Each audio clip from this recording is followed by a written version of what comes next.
So I am really delighted to talk to you about something that I'm very passionate about.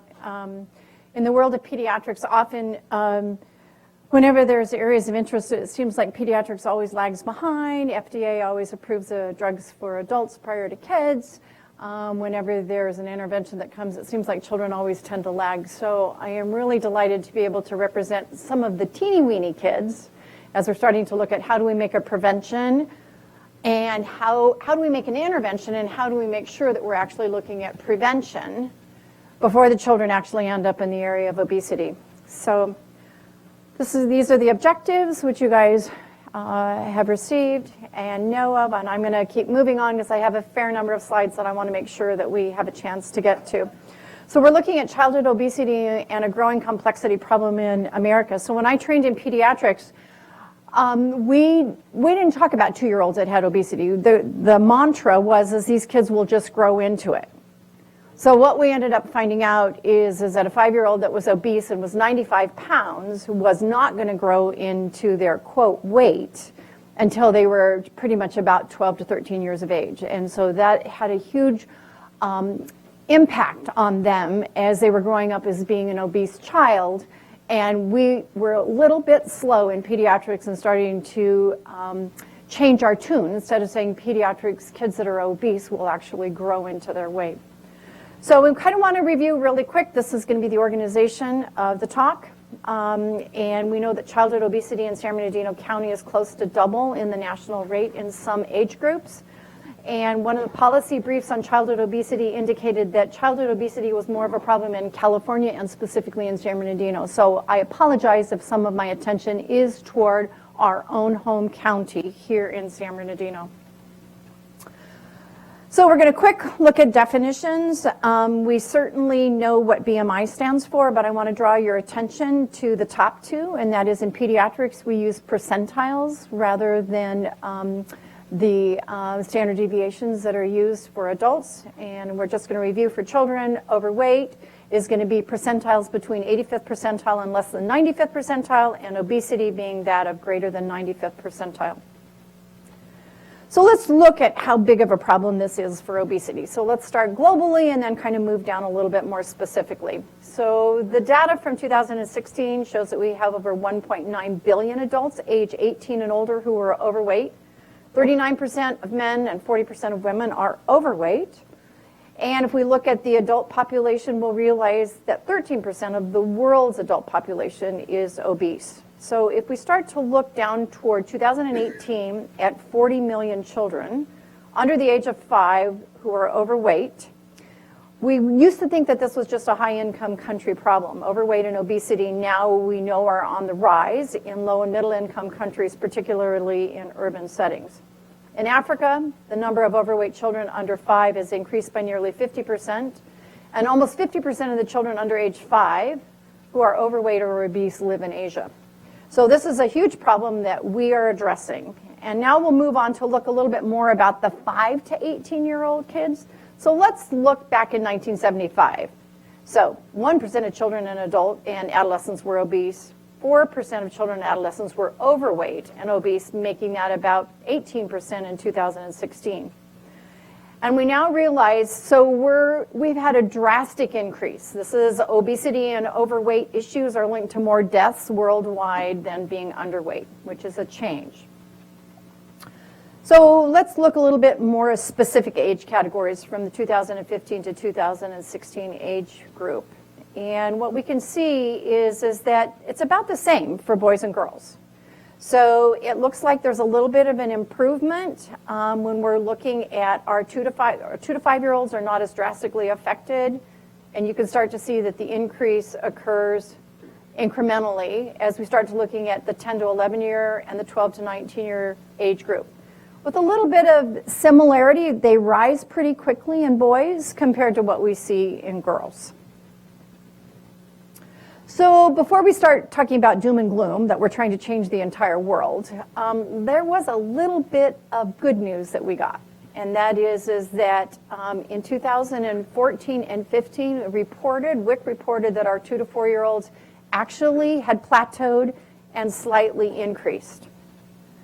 So how I'm going to organize my talk today is I'm not going to spend a whole lot of time on how many labs you order and all sorts of things like that. I want to talk a little bit outside of the range of obesity and talk a little bit about what are the items that we can address as physician and as community advocates, and how do we start to change the world in which children live. Because we all know children are not the decision makers. Children are the ones that come to families. So we're looking at what types of responsibilities and approaches can we look at as we start to look at who are our community partners, who are our school districts, who are our community entities that are involved, who are our legislators, who are our municipality leaders that might be able to help us as we start to change the framework in which children live. So I am a huge believer in a song that sings all the time about social determinants of health. So we're going to frame how we approach this in the social determinants of health world. So when we start to look at, where is it that makes a difference with health? Most of our med students and residents that we're training, we talk to them and say, what percent do you think health, what percent do we get to really affect health? And they're all very excited. We're 30, 40%. That makes a difference. And the reality is that's not true. What happens is that there's a lot of environmental exposures, individual behaviors, social circumstances that actually make a big difference on what we're expecting with health. So I think in the reality world, when we're looking at value-based care, we're going to have to realize that we have to get in on that conversation. We can no longer say, you know what, that's just not my world. I do medications, I write prescriptions, and then my patient leaves the clinic.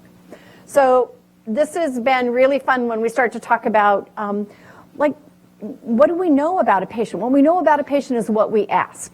And what we ask are very much things like address, insurance, demographics, birth histories, maybe some past medical history.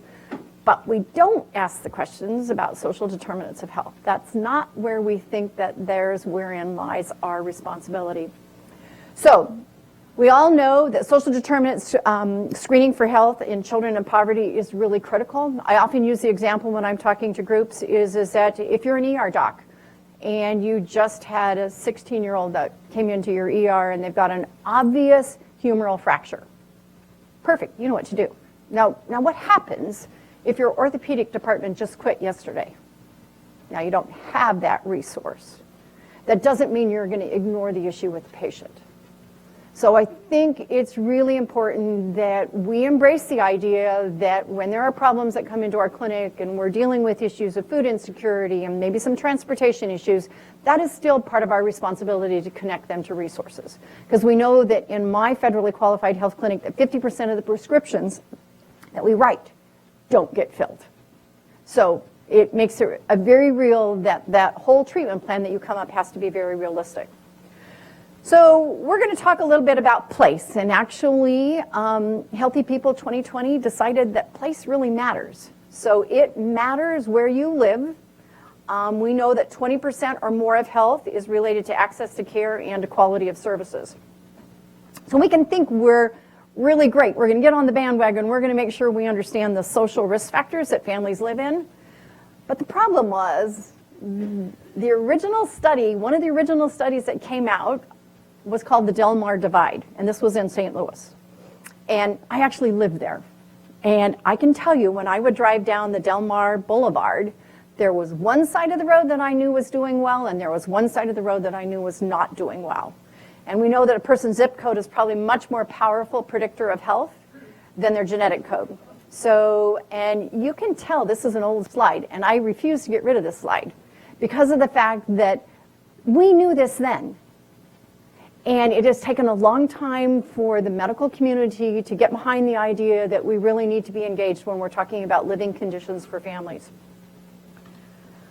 So this is a recent slide. This is actually up in the Fresno area. If you'll look at the difference between exit, where you can see 84 and 75, that's 8 exits apart on Highway 99. And yet you can see that there's a 9-year life expectancy difference based on which exit you get off of. So people in lower classes tend to have more unhealthy behaviors associated with lack of available healthy choices and impact of what we call Psychosocial stress, or now has become the buzzword of toxic stress. So, and that has also changed how we start to look, and we're calling that the inherited disadvantage. So this is a graphic that we use a fair amount here at Loma, and that's looking at the core determinants of health. And especially when we're talking about children, I have that child health right in the center, which is surrounded by community and family, with social environment on the right and the physical environment on the left. So we're going to take a look at several of the different areas where we're looking at, what part of health is it that we're going to address today. So one of them we're going to talk about is the behavioral health services. So one of the things we look at is the ACEs, the adverse childhood events. And this is something that's becoming more and more talked about in different environments. It's actually been now embraced by the governor of California, and the Surgeon General of California has decided that within one generation she's going to cut the ACEs in half. This is a very aggressive plan, but if we look at what we see in an urban cohort of about 1,000 births, primary care givers reported ACE exposures and teachers reported outcomes in kindergarten. So if you had a high level or a 3, and we're only tracking 4 and above in the state of California, but if you were 3 and above, you had below average literacy, language, math, attention skills, social solving problems, and higher aggression. So we know that if we divide the adverse childhood events into 10, which is what the original study from Kaiser Permanente did, we can see that these are the distributions of the ACEs. And this particular study was restricted to children ages 18 to 71 months. The other thing we can look at as we're looking at our social determinants is our built environment. And we all love our wonderful world of technology. None of us could get by without that. But the American Academy of Pediatrics 3 years ago changed its media policy, and that is to less than 18 months of age, only video chat with parental supervision, so that's FaceTime. 18 to 24 months, no solo viewing, and high quality only with co-parenting and co-viewing, and 2 to 5 years of age, only 1 hour per day. I can tell you that I often will have kids in my clinic office. I've got little tiny 2.5-year-olds that are swiping just fine on their parents' phone while they're waiting. So if we look at our media policy, we know that there's heavy media use in preschool associated with increase in BMI. This is why this matters for obesity, that BMI increased for every hour per week of media consumed. Food advertising made a difference. Watching television while eating. Nighttime sleep was shorter with evening screen media exposure. And we do know that on the positive side, that there are some programming, such as the old Sesame Street and some of the PBS shows that show efficacy in 3 to 5-year-olds. And most apps are not designed for dual viewing. So yes, it's great to view this with the parents, but often they're not designed for that. So if we look at our built environment and start to look at root cause analysis, like what's happening where these kids live, that has reached the epidemic proportions, we're looking at both physical activity, inactivity, and improper nutrition. So some of the physical attributes that are have a decreased association with obesity are our walkability, bikeable environments, mixed land uses, and access destinations. In other words, if you actually walk and use public transportation, you can plan on getting about 30 minutes. So the people that are using transit, public transit, actually have an increase in physical activity. Physical challenges are in our neighborhoods where we have high access to high caloric food and we have our inconvenience stores. So let's look at kind of our health services. So if we're looking at our health services to say, what's our role? What's our part with this? Often we're taking information from our parents, like, what do you think? Do you think your child is overweight? What is your perception of your child? Well, what we've found out is that children whose parents perceived their weight as being overweight as opposed to about the right weight gained more weight from baseline to follow-up. So the association between perceiving one child as being overweight and future weight gain was very, very helpful in finding out. It didn't matter how much the child weighed upon the time that the child was actually seen. So if we look at health services on, say, a millennial cohort study, and we looked at the ages, there was about almost 17,000 participants, ages 3, 5, 7, and 11 years of age. Like, what effect? Like, what happened with these kids? And we found that these are, you can see the BMIs that were decreasing, stable, normal, moderately increasing, or high rising. So if we look at some of the early factors that might have affected this cohort, we're finding smoking and pregnancy, skipping breakfast, no bedtime routines for kids. And those with moderate and high rising BMI emotionally symptoms were less happy, peer problems, body satisfaction, self-esteem. And those that had the high rising BMIs, that 2.5%, actually had already tried alcohol and tried cigarettes. So let me back up here for just a second here as we start to look at obesity. So this is the realm that we're more comfortable in dealing with. So we're starting to look at obesity as a disease, not as obesity as part of an environmental culture. This, on the left-hand side, you can see the endocrine immune responses. You can see physical responses for the fat mass disease and the psychological response.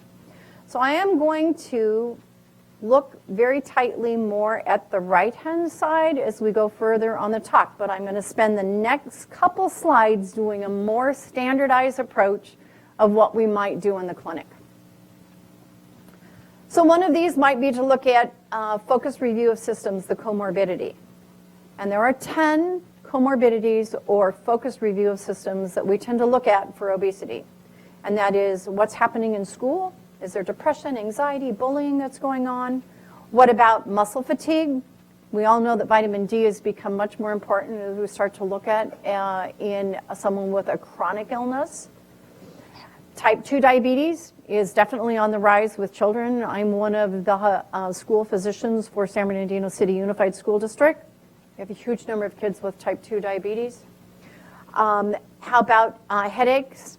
Pseudotumor cerebri, skin pigmentation changes, maybe some insulin resistance that's developing.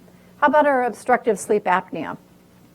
Definitely one of the things that we are looking at with our children is we're already realizing that with obesity, we're often seeing obstructive sleep apnea, and we also know if you do have obstructive sleep apnea, you are at risk for additional obesity. How about for GERD, gallbladder, constipation? We know that there's all sorts of orthopedic issues that involve the hip and the knees, and actually now the feet for kids that are obese. And we also know that when they move into the endocrine system, we're starting to look at PCOS and our menstrual irregularities that we tend to see in our females. So we're going to go ahead and look a little bit at our diagnostic workup. And again, this is fairly standard. We are often held by insurance companies as far as what types of workups that we can do with children. So I will tell you that in the toddler age from 2 to 4, I do not get those labs. We find a big resistance in our particular families to have labs drawn at between ages 2 and 4. However, the Medicaid requirements are that age 5, that we must begin to actually do those labs to be able to check for families, particularly because many of our Latino families already have cardiovascular disease, have had strokes, and actually are at a higher risk from starting just passing that down onto their kids. So most 5-year-olds, we do move into getting labs on. And then puberty, of course, we know that there's a lot of endocrine changes that are occurring there. And we're starting to consider urine microalbumin and creatinine ratios as we're starting to look at whether we might have some more advanced disease that is occurring. I'm going to include this just because actually in my clinic, I find that a lot of my residents don't know normal portion sizes.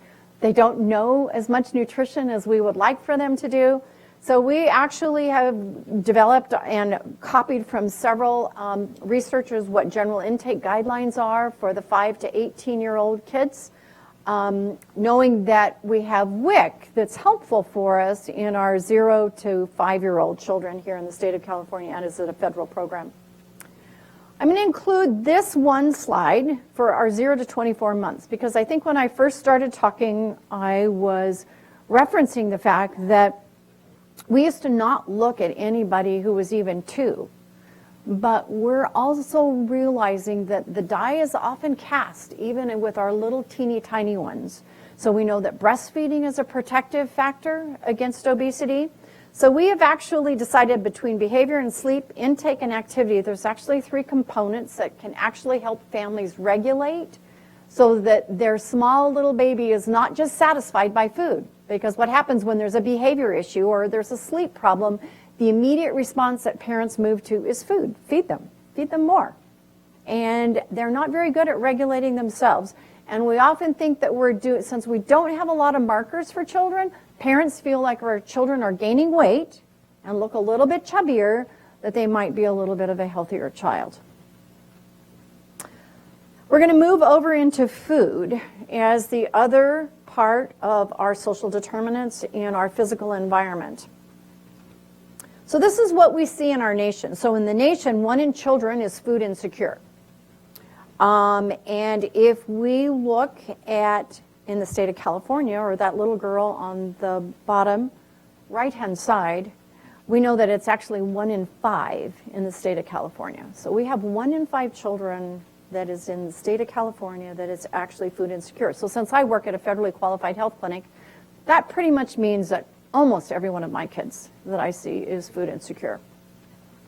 We actually just looked at the adults in San Bernardino County, and 11%, represented by the lady on the left, 11% of our adults in San Bernardino County are food insecure. So what we did is we went back to the Feeding America Food Bank's website, and one of the things that they report is that half the families receiving services from food banks have hypertension. A third of the families receiving services from Feeding America have diabetes. So we know that 12 million children are at risk for nutritional foods, which impacts the learning and the growth for children. So one of the interesting things that we did, I'm not sure I can move that down.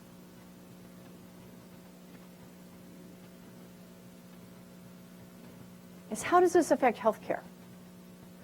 So if we just look at healthcare, and what they did is they divided the adults, which are 12% of adults in California are food insecure. San Bernardino County is 11, but the state of California is 12. That the healthcare costs for food insecurity is $2,033. Because we know there's hypertension and there's obesity, hypertension and there's diabetes in that group. So that translates to $355 million per year. So if we could drop that down, instead of 11 or 12% down to 5% of food insecurity, that we would drop our costs down 47%, which is a pretty significant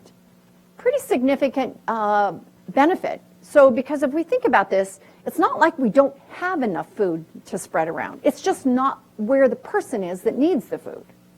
So in our food bank, so part of our challenges is actually how do we make this work better? How do we connect the needy with where their food is that could be helpful? So let's look at our rising poverty rates for children.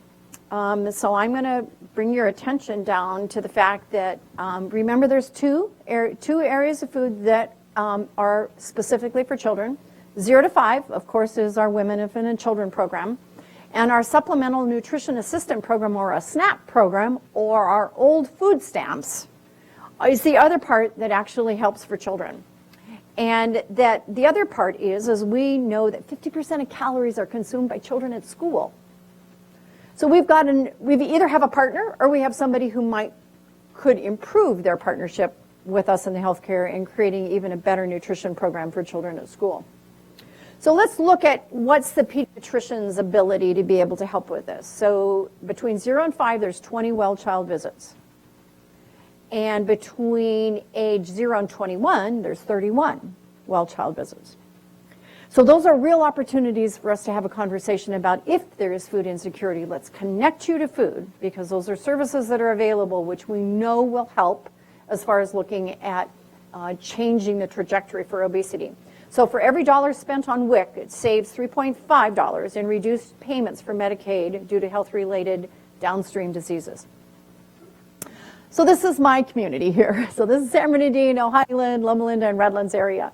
So we know that there are right around 300,000 people that live in San Bernardino and Highland. That is, and that red line divides the low socioeconomic to basically the higher socioeconomic, just in a demographic area, not specific per family, but per population.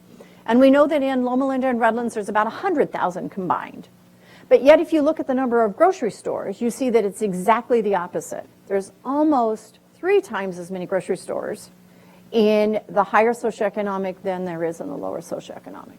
And then you add the transportation problem on there, and you can see that we have an increasing issue of trying to get healthy foods to families. So I'm going to move on to the education system, which is in our social environment section. And let's look at our children that are overweight or obese by grade level. And you can see that in our 2 counties, we pretty much mimic what we see in the state of California. And we're looking at, how do we address this? It's not just our county, but it actually is something that we see in the whole state. And that is that we're looking at, by the time they're in 5th grade, the state of California can have 40.5%, which is pretty much the same in our 2 counties. And then by 9th grade, it dips a little. We probably all know there's a little bit of puberty that kicks in there that might stretch these kids out a little bit. So let's look a little bit about our physical education and activity opportunities at school. So this was reported by teachers as far as whether they think their students have much opportunity for and how well the physical education and activity is happening at school. And you can see that in the elementary school, it's a whole lot better than what we see in high school. High school, you only need 2 years of physical activity or organized PE in the state of California. And in the non-traditional schools where we're taking children that are the most at risk and way behind in credits for graduation, and we're trying to move them forward, and you realize that they have pretty much no opportunity for physical activity or opportunities at school. So maybe let's look and see, let's talk about what % of public school students in grades 5, 7, and 9 are meeting 6 of the 6 physical standards. So that's upper body strength, flexibility, aerobic activity, body composition, abdominal strength, and trunk strength. And what you can see is that we're not meeting the criteria that we would hope to be. So we're looking at children that are still below. Health experts recommend that children and adolescents 6 to 17 have moderate to vigorous activity for a minimum of 60 minutes every day. Exercise should include all of these particular different areas, and yet we find that only 1 in 4 people, 4 young people nationwide, get this recommended amount of physical activity. So it's hard to say, so what happens now when everybody grows up? So we know that education and regular exercise is very much paired. If you have a college education, 61% of those with college education are getting regular activity. 50% with just a high school diploma, and 37% of people with less than a high school diploma are actually getting physical activity. So when we see these kids running around on the playground, we're looking that basically if all of those kids running around on the playground don't end up with at least a high school diploma, we're looking at 50% of them getting the unexpected or the unrecommended amount of physical activity. So this is one of my favorite studies that was done by the AHRQ, which is the Agency for Healthcare and Quality, and this came out in 2013. Looked that 1 in 3 children were overweight or obese, and that almost 35,000 articles were reviewed. Only 131 articles were used for evaluation because they had to meet the criteria of coming from a high-income country. They had to be conducted by a randomized trial. Children 2 to 18 years of age were the ones that were targeted, and they had to be followed for 6 to 12 months. So what happened? So what worked? So those of us in healthcare, we have to kind of embrace the idea not much worked, to be honest. So when you have a child that you see once a year and they're in your clinic office for 15 minutes, maybe 30 minutes, but probably no more than 15 minutes in front of you, you are probably not going to change a lot of their trajectory. So some of the work, so it's really critical that we embrace our community partners where children live. Children live 26% of their life in school. So this is the time when we start to have those conversations with school and make sure that our voices are heard in the local, with the local decision makers. The other thing they did find is that combining a home or a community-based component with a school also worked. And the magnitude of effect appeared to be modest, even with some heterogeneity due to study interventions and outcomes. So, school works. So let's look at where some of the places are that we can actually look with school. So we find that nearly 1 in 4 children is in an early childhood education. So when we have a really dysthymic child in the clinic or really dysregulated, the very, very first intervention that we do is say, let's get that child an early childhood education. There's too much chaos in that neighborhood or that family. So let's move this child in where to at least 4 hours a day there is a lack of chaos and that there is some regulation that is occurring for that child. So we do know that obesity, it gives you as children grow, they run into the same problems. They have increased type 2 diabetes, asthma, anxiety, depression, low self-esteem, and that there is a cost to the system. So when we look at 60% of our 3 to 5-year-olds are moving into ECE facilities, this is a real opportunity for us to look at what can we do that can make a difference for children as we're starting to look at the obesity rates and the obesity issues. So we know that children that are birth to 3 are on an average of spending 32 hours a week in a center. This is a real opportunity for us to be able to connect back with our early childhood educators. And remember, some of these are in small little families, 8 children to a home, which is what provides our early childhood education, and some of them are center-based. So one of the things that we can look at is we can start to make a difference. We know that we're making a tiny bit of difference. We're knowing that our 2 to 5-year-olds, we had obesity from 13.9% drop down in 2013 and 14 to 9.4%. So that we know our standards are there and that we can make a bit of a difference to move our children into a healthier environment by just even providing some type of standardized early childhood education for them. So I'm going to go ahead and move into one of my more favorite areas to talk about, and that's policy and law. And so I think the important thing to remember is that standards, policies, and legislation start to raise the bar. So we can do onesies and twosies, which are really important for individual families. And then we can do 20s and 30s, which are really important for neighborhoods. But what we need to be able to do is start to look broadly and make sure that we have a voice in both our local, our county, our state, and our federal policy-making areas. And I think that's one area that in pediatrics and in medicine in general, we've been a little slow.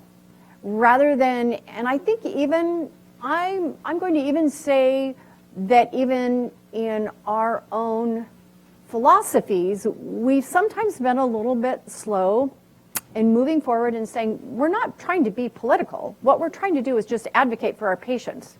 When we realize that we write a prescription, we advocate for our patients with disease. But it's been harder for us to realize that when we advocate at a state level, we're doing the same thing. We're just trying to write a prescription for a population instead of a prescription for a small child. Mark Steinworth, who used to be one of our representatives in our area, I talked with him and I said, you know, why is it's so hard for physicians to get involved and be a voice for community? And I said, I'm really excited to see that there's more movement that direction. And he looked at me and he said, Marty, he says, I'm a small business pizza owner. I vote on healthcare issues at the state. If you don't tell me what to vote on, he says, I'm not going to do it right. So he says, just remember, I am elected as a businessman, but I vote on healthcare issues. So our residents are required that they know who their representative is in the House and also in the Senate, and it's on their phone. One resident actually was walking in, as I could hear him talking to one of the offices, and he was saying, I just want to register my concern. I don't like this particular policy that's being voted on. I'm concerned about anesthesia for children in the dental office. And I looked at him, I'm going, you've got to be kidding me. How long did that take you? He said, it took me 60 seconds from walking from my car to walking to the clinic. And he registered his vote. And we've talked to different offices, and they've said that's all you need to do. Know who your person is, have them on your phone, be able to make that phone call and make your voice heard. So if we start to look at what's happened with some of the laws that have passed, if we're looking at WIC, I think it's really important to look at 2010, and you can see that there's many more green states than there are blue states. We move up to 2016, and we see that we've had some really pretty significant improvement. We've lost our yellow states. So in 2010, Hawaii and Colorado were the only two that had blue, and we've now moved up in 2016, and we see that we have 4 states, and we have no states with yellow, meaning 20 to 24% obesity in the 2 to 4-year-old children, our most at-risk group, 2 to 4. So we do know that we've made some improvement, and some of that improvement has been through some of our public entities that have helped us in moving to a more nutritious diet. So policy improvements. These next 2 slides are not going to have very many pictures, so I apologize. As a pediatrician, I like pictures, but I do want to talk a little bit about some of our policy options and some of the recommendations from the CDC. And that is that we can hold our schools accountable for meeting physical activity recommendations. State of California was sneaking by and not giving our 200 hours per 10 days of school that needed to have physical activity. And what happened is some parents found out that and began to advocate, telling the state that they were not meeting their mandated requirements, even though some of these were unfunded mandates, but they were not meeting the mandated requirements. San Bernardino County actually has principals that get on the intercom now and say it is now time for physical activity for the school district. So we can also continue to promote our walk to school and safe routes to school programs. Those are federal programs.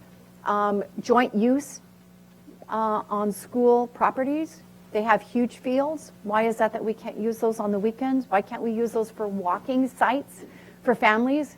We looked at all of the elementary schools in the whole county and mapped a 1.5 mile walking area around the schools. And what we found out is the schools that had that were performing the lowest also had the worst areas for being able to walk. And when we talk to our families about walking, they say we don't feel safe. So there is a real opportunity, and there's actually federal law that actually helps protect those recreational activities. And also improving after school and early childhood education. So I think the other thing to talk about as far as from the CDC recommendations, and that is be your local influence, be a voice for health, make sure that there is what I call health in all. Every policy, the decision that is made has a health in all consideration.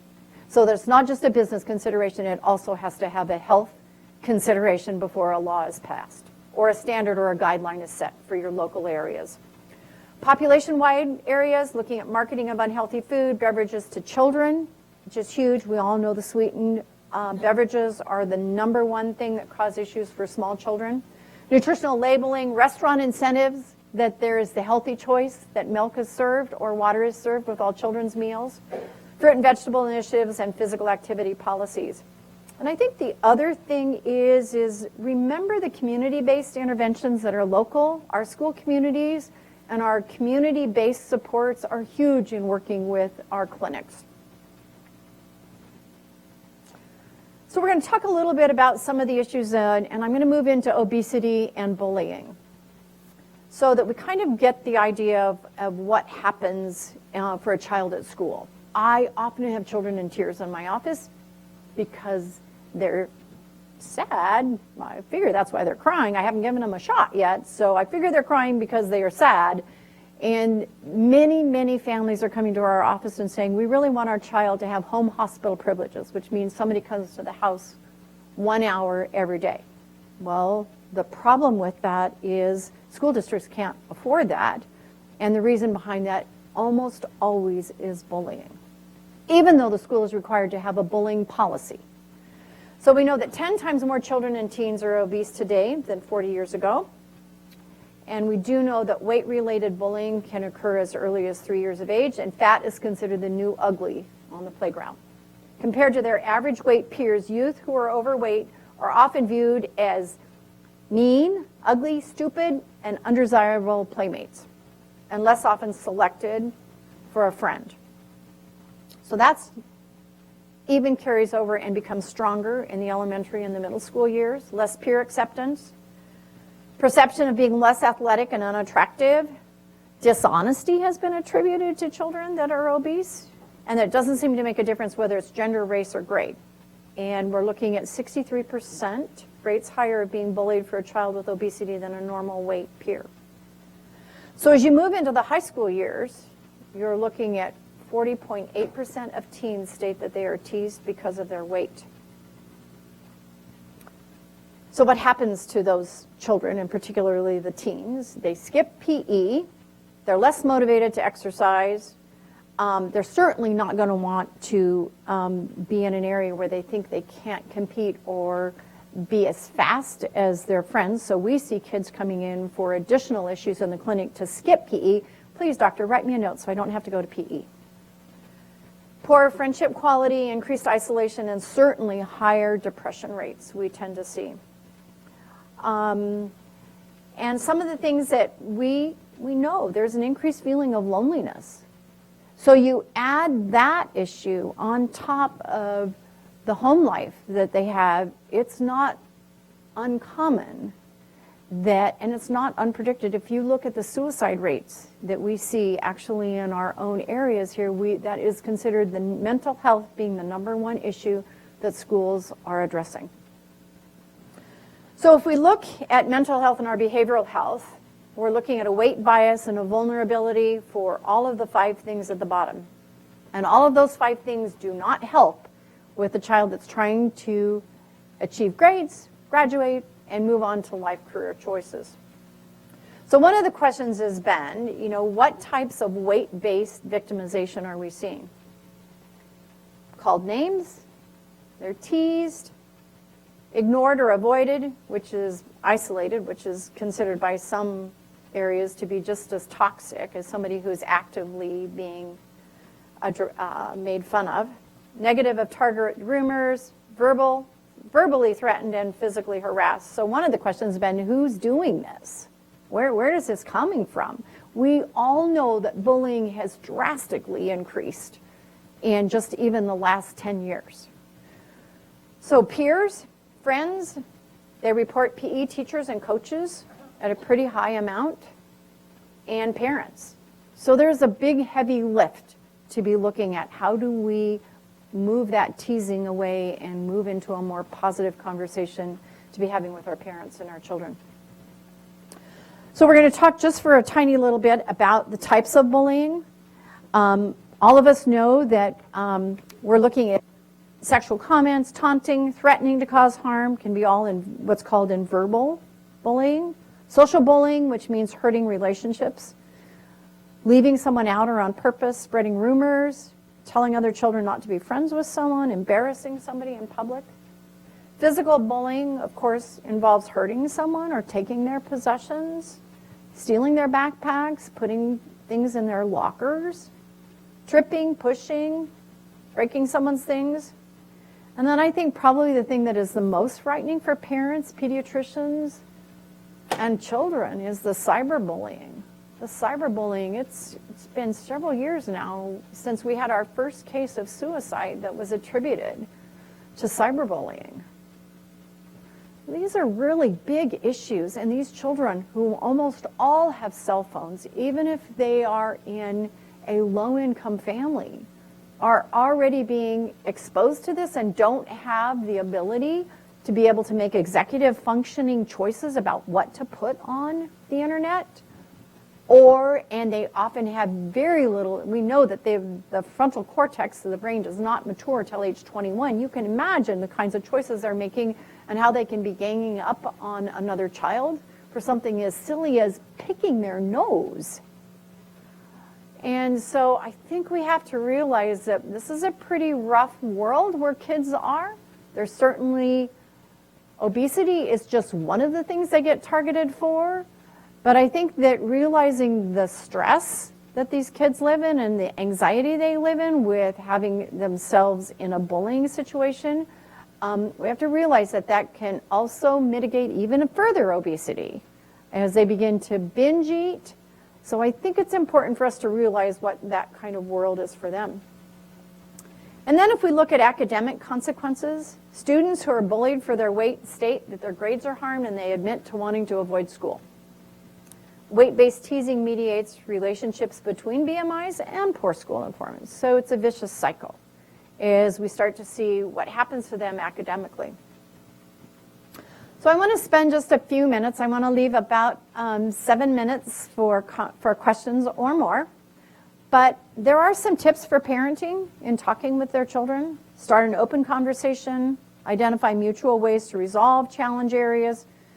Listen to understand, not just to respond. Often parents view themselves as being someone who has to give advice. And I think oftentimes we forget that listening piece, which is really just the part of trying to listen to understand, not just so that I can tell you what I'm thinking, but actually listening to what that child is talking about and what their experience is. And then, of course, help repair self-esteem. This is a new free guide that is helpful to parents talking tough questions about weight. And so they can talk with their children, get guidance and discussion. There's a toolkit that's called WeighInOnObesity.org. This is put out by a Healthy Generation.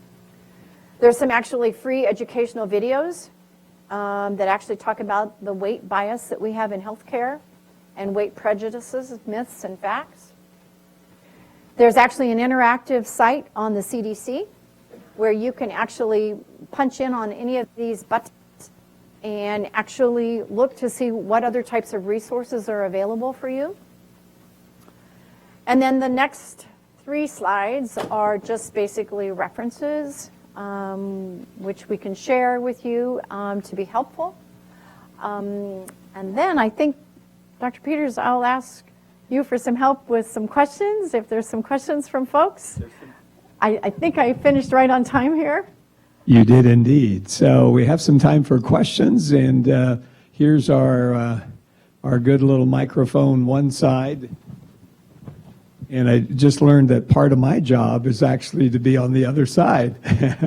So let's give Dr. Baum a round of applause. And are there some questions out there? Here's one right here, and I'm going to walk right up here with this microphone because that's a duty that I just discovered. I was just curious with physical education, PE, and teasing and bullying and that sort of thing. I don't know if you know the answer to this, but traditionally it seems like PE has been so much about organized sports, measuring physical abilities, competition-based, and I wonder if how much there's been effective reform of PE curricula to be more about, learning about your body and developing activities that work for individuals. So I think, one quick answer to that is it seems there's more progress that's been made in the elementary schools where they're talking about skill building and activities like that. So there's a lot of different opportunities where they play with parachutes and they do lots of basically skill building and group types of activities. I don't see as much of that in high school.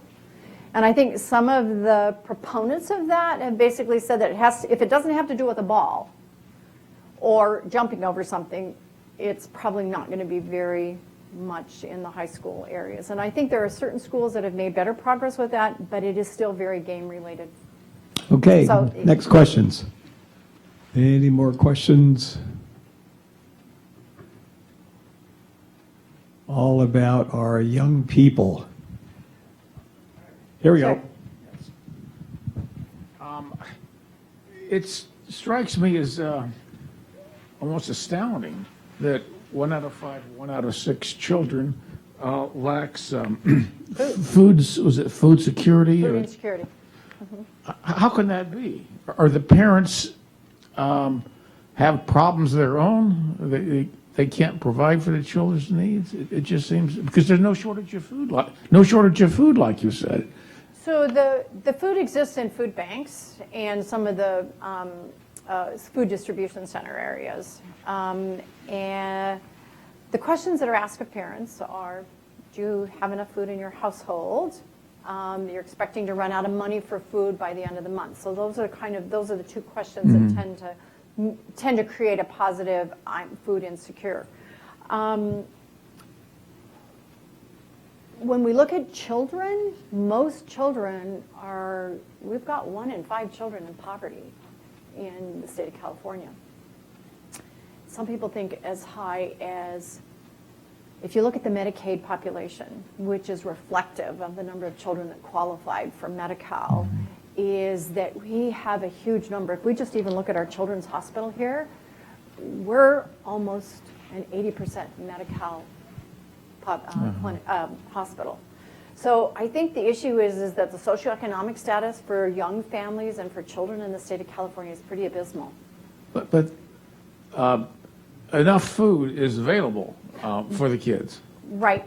So 2 issues. Maybe I wasn't answering your question correctly. So number 1 is they would qualify for SNAP. If they're younger, they'll get WIC. Okay.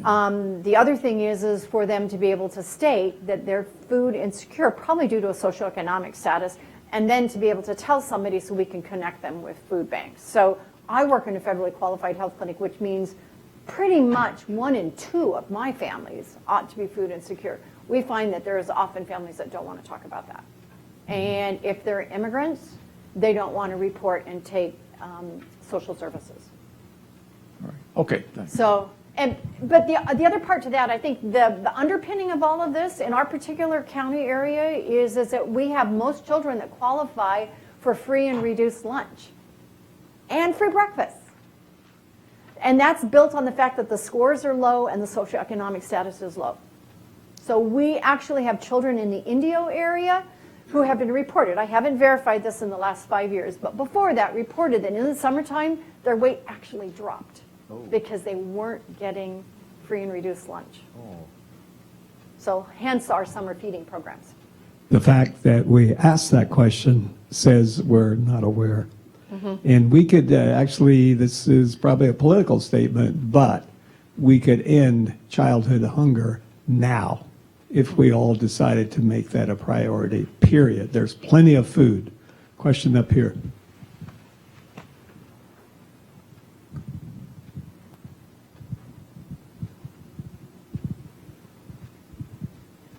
It seems to me that more important than the socioeconomic level or the poverty level is the food choices that people make.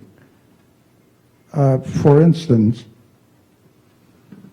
for breakfast, if people choose the convenience grain, the cereals, as opposed to cooking oatmeal or some other grains, that would actually be cheaper. We were we were traveling and we stopped at a restaurant. And here came in a family. And they were all obese. The parents were obese. The children were obese. And I observed what they were ordering and eating. And these were all very high calorie foods, fatty foods, fried foods. So it seems to me that more important than the income that the families are having should be educating them as to food choices. So I think that's a really good question. Let me just answer it maybe in two parts. You're right. They're not making really great choices. We do because we do know that you can actually eat cheaply with preparation and with planning and with shopping specifically for foods that you can prepare. The problem is the families live so chaotically and do not have access to, kind of going back to the grocery store that I showed you of. They've got the AM/PM that's down the street. They don't have a car that works. So they're going to walk to AM/PM and they're going to walk out with donuts because that's the food that is there. We don't have very many of what we call the corner store applications in our AM/PM markets. If they do have fresh fruit and vegetables in there, it's onions and potatoes because they have a long shelf half-life. But that we all know that that's probably not going to add a lot of nutrition for the child. So you're right. Good food choices would go a long ways. The problem is there are several barriers that a lot of our families, and many of our families are single moms, single parents. Kind of the chaos is kind of the environment they live in. So there's not a lot of planning, and there's probably not a lot of education that they've had in the past of how to do this. They didn't get this from their own parents on the nutrition piece. So yes, I think we would love to see some better choices. I have time for one more question there? Nope, we don't. Okay, And we're done. actually, I'll talk to you afterwards, though. that question is going to lead into our next discussion. Let's give Dr. Baum another round of applause.